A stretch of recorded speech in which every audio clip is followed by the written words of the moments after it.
AtGames, the notorious creators of multiple old retro video game projects, has just been kicked off of a project. But what does the future hold for the Sega Genesis Mini? Well, let's find out. Hot take! The Sega Mega Drive Mini was announced in April of 2018 at Sega FES, or Sega Fest, and originally when that announcement first came out, it was revealed by AtGames that AtGames was going to be involved with the construction of this machine. Which was a mistake. Yeah, they very, very quickly, they tweeted right after the announcement at Sega Fest that, hey, we're going to be doing this thing, and then, very shortly thereafter, they pulled that tweet because there were some reactions. There was some reactions, some pretty strong reactions. Yeah. The gaming community that's out there, if you're not familiar with the actual name of AtGames, they are not so great most of the time. Now, this isn't to say the entire company's bad. They do a lot of interesting things, but the problem that I have is pretty much, we have this. So this is the Sega Genesis Classic Game Console. It is by far one of the worst systems we have in the office, and it is something that we definitely will be covering in the future, but we've actually tried to cover it in the past, and it was so bad that it actually pushed us back from actually covering it. But basically, what this is 80 built-in games, and some of them are Sega Genesis ones, then there's a bunch that are not Sega Genesis, but really what you need to know about it is that it doesn't run Sega Genesis games correctly, the controller doesn't work very well, it doesn't feel very good, and then it also has a cartridge slot at the top that also has issues as well.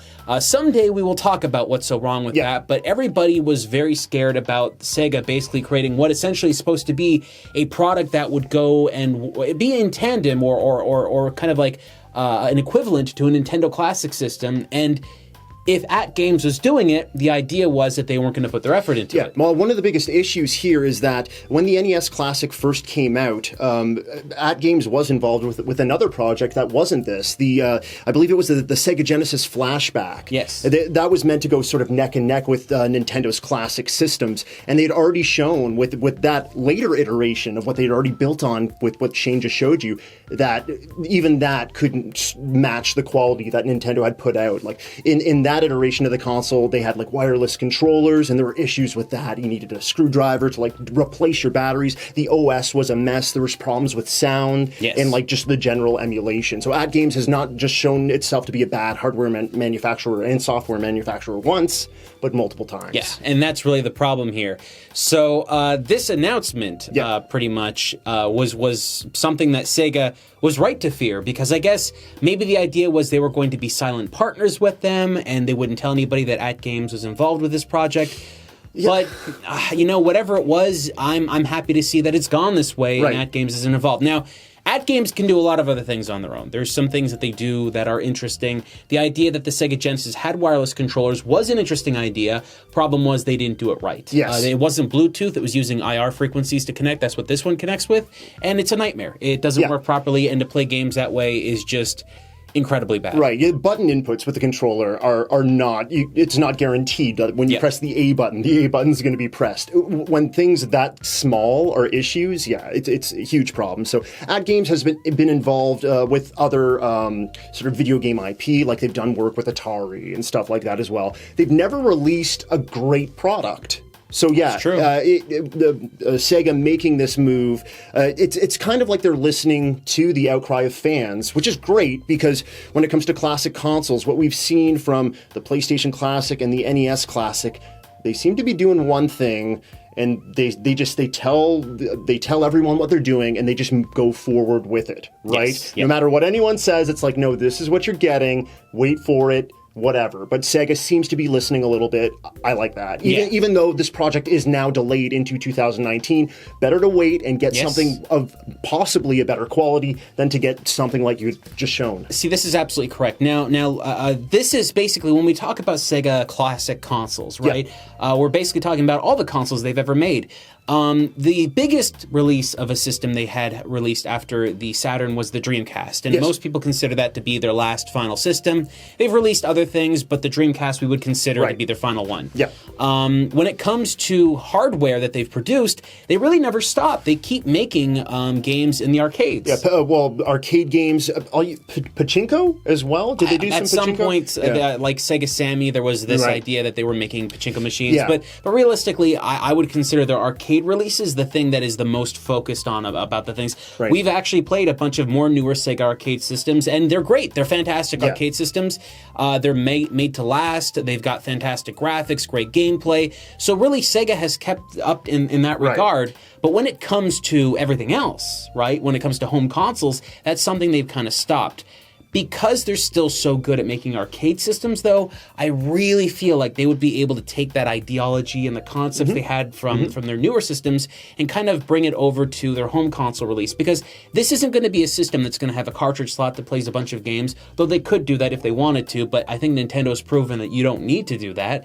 And if they really did focus on just making something that was just a stable, good device, I think Sega could do it internally. I don't think they need to go getting anybody else to make it. Yeah, so I don't see this console itself, like, they did show off the Mini, like I said, at that Sega event in April. The cartridge slot, you're probably not going to be able to play those games on it specifically, but there's some other functionality that we could see put into the Sega Genesis Mini that could be exciting. Like, there's so many things. So the Sega Genesis as a whole, it started competing with like the 32-bit systems and stuff. So we saw some other things integrated into the use case of the original Sega Genesis, like the 32X. We had other add-ons like the Sega CD. So if the manufacturer, if Sega wants this classic console to maybe do what the other guys don't, they will include possibly some of those little, other integrated things. That's what I'm hoping for. Having a year delay seems like a pretty extensive thing, but, it could actually be something that's very beneficial. For one, I know people don't tend to think this, but the Sega Genesis is probably the most complicated retro system of that time period. When you think about the PlayStation, it had a lot of moving parts. When you take a look at the Super Nintendo, it also had a lot of moving parts. But the Sega Genesis not only had games that made use of additional processing chips on the cartridges themselves. Not unlike the SNES. Yeah, which not many of the games did that, but there were a couple. But you also had the 32X, you also had the Sega CD, you had the Sega CD and 32X games. Yeah, the combination games. And when you've got stuff like that, it becomes a little bit more of a complex issue to work around. Personally, how I would love for Sega to go about this is to release a premium product that possibly uses an FPGA chip that we've seen with other remake systems that other people produce. The NT. Yeah. Because I think one of the biggest problems that people have with Sega Genesis games is that emulation with Sega Genesis games is close, but a lot of people argue that it's not completely there yet, right? Yeah, with emulation that we've seen in the past, we've seen some we've seen the Flashback consoles, and we've seen on-disc Sega collections, and sound has always been an issue, and there have been some graphics problems too, especially with some of those older titles that were released, like Comic Zone and stuff. And I think really if they were to do an FPGA style thing, and now basically what we're just saying here is that they've got a chip that basically is not hardwired, but created specifically to recreate the hardware emulation from a Sega Genesis system.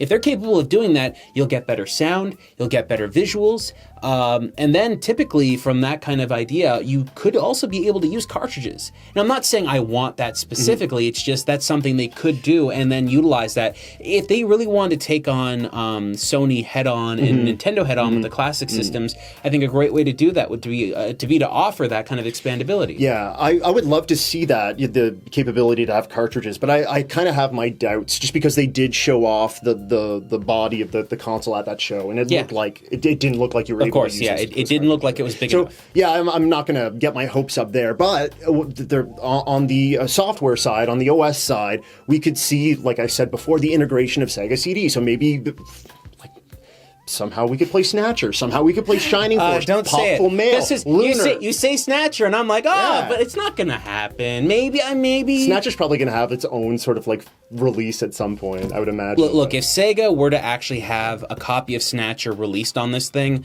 oh my god, it would be amazing. But the internet would explode. It would be big. Your head would explode. It would.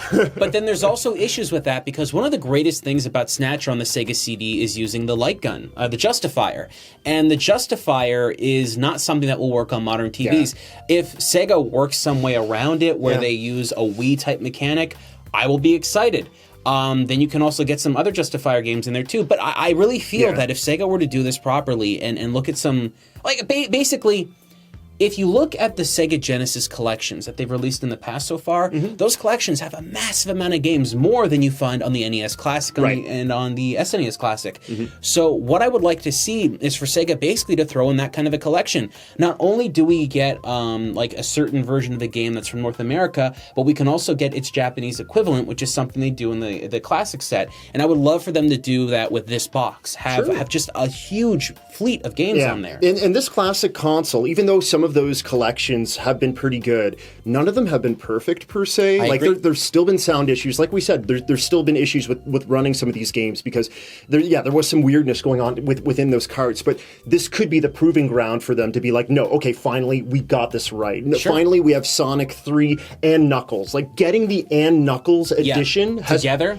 It's been a problem. They haven't been able to do that, right? They've done it on certain releases, but you never, like, I've always bought a release and like, oh, it's going to have everything, but it doesn't have those. So basically what happens in Sonic and Knuckles was an add-on cartridge. Basically, the cartridge itself was a game, but you could open up the top and put in another Sonic game or any random game and it would work, but it just would run like a bonus level. It wouldn't actually play anything from there. Right. But with Sonic 2, it would replace Sonic and Tails, and then you could play actually as Knuckles. You could play as Knuckles, in Sonic 3, it would basically turn into this bigger game with so many extra features, and I really feel like if they were to do something like that, it would be a big, big thing. Yeah, it would. But hear me out, because I want to say something that I think you're going to like, too. Oh, I got a thing, too. Okay. You're probably going to say what I'm going to say. Is it the same thing? Okay, let's hear you first. Sega Channel. Really? You think? Pulseman? Wily Wars. So those games, okay. Game Freak, Wily Wars, only released in Japan and in Europe. That's absolutely true. We never got it in North America. Put those on this machine. Those are your freaking Star Fox 2. I thought you meant they were going to Those are your Star Fox 2. Okay. I thought you were basically going to say Sonic or Sega Channel just coming back. It's like, no. But the games released on the Sega Channel that weren't officially released over here. 100%. I agree with that. But not only that, remember, the Sega Genesis at its core was capable of doing a lot of things, including playing Master System games. That's right. So why not some Master System games coming back? I mean, there are a couple of Sega Game Gear games that are really interesting, and I'd love to see those make some kind of return. For instance, one of the best puzzle games of all time, in my opinion, is a game that I've covered once on Rerez a while back, and it's called Magical Puzzle Popples. This game is so cool, and I've never had a home release of it, and I would love to see that get released on here.